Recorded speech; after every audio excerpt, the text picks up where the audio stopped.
राम राम भाई सारा ने आज एक बहुत अहम प्रेस कॉन्फ्रेंस माननीय राहुल गांधी जी ने जो नेता विपक्ष हैं देश में उन्होंने की और बहुत सारी चीजें आज एक बार फिर क्लियर हुई कि हरियाणा प्रदेश में जो बीजेपी की सरकार है वो किसी व्यक्ति के वोटों से नहीं बनी।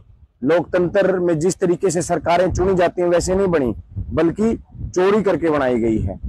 आज राहुल गांधी जी ने इस देश के सामने कई ऐसे सबूत रखे जिसमें यह तय हो गया कि इलेक्शन कमीशन ऑफ इंडिया और भारतीय जनता पार्टी मिलकर के इस देश के लोकतंत्र को चुराने का काम कर रहे हैं, देश की डेमोक्रेसी को खत्म करने का काम कर रहे हैं। आज राहुल गांधी जी ने जिस तरीके से हरियाणा में बताया, मैं आपको एक बयान का और जिक्र करना चाहूंगा।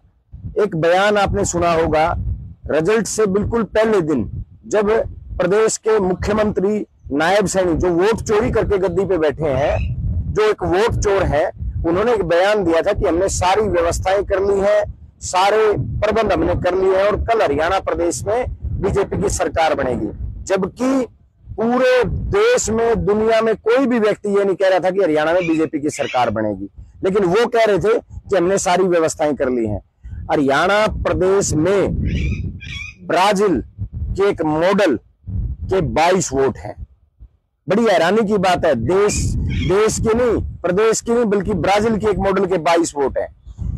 501 मतदाता एक ही एड्रेस पे हैं, यानी एक ही घर में 501 मतदाता रहते हैं।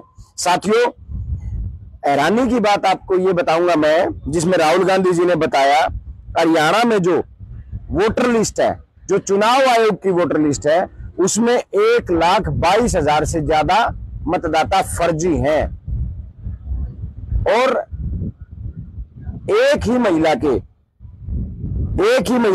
एक बूथ पे 223 वोट है। यानी इलेक्शन कमीशन पूरा बीजेपी के साथ मिलकर के इस देश में विपक्ष से सरकारें चुराने का काम कर रहा है, लोकतंत्र चुराने का काम कर रहा है। जो लोग अपने वोटों से जिन सरकारों को बनाना चाह रहे हैं, सरकारों को बदलना चाहते हैं, इलेक्शन कमीशन ऑफ इंडिया और बीजेपी मिलकर के लोगों से उनकी सरकार चुराने का काम कर रही है। तो साथियों, आज राहुल गांधी जी ने आह्वान किया हरियाणा के नौजवान साथियों के लिए कि हरियाणा के नौजवानों को तय करना है कि जिस तरीके से केवल 22,000 वोट का अंतर है हरियाणा की सरकार में, हरियाणा में कांग्रेस और बीजेपी के वोटों में केवल 22,000 का, लेकिन 25 लाख वोट हरियाणा के लोगों के चुराए गए हैं।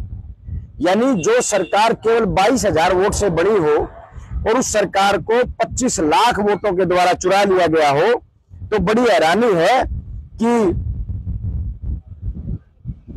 आज आपको एक और बड़ी बात बताता हूं जो राहुल गांधी जी ने बड़ी स्पष्ट तरीके से कही।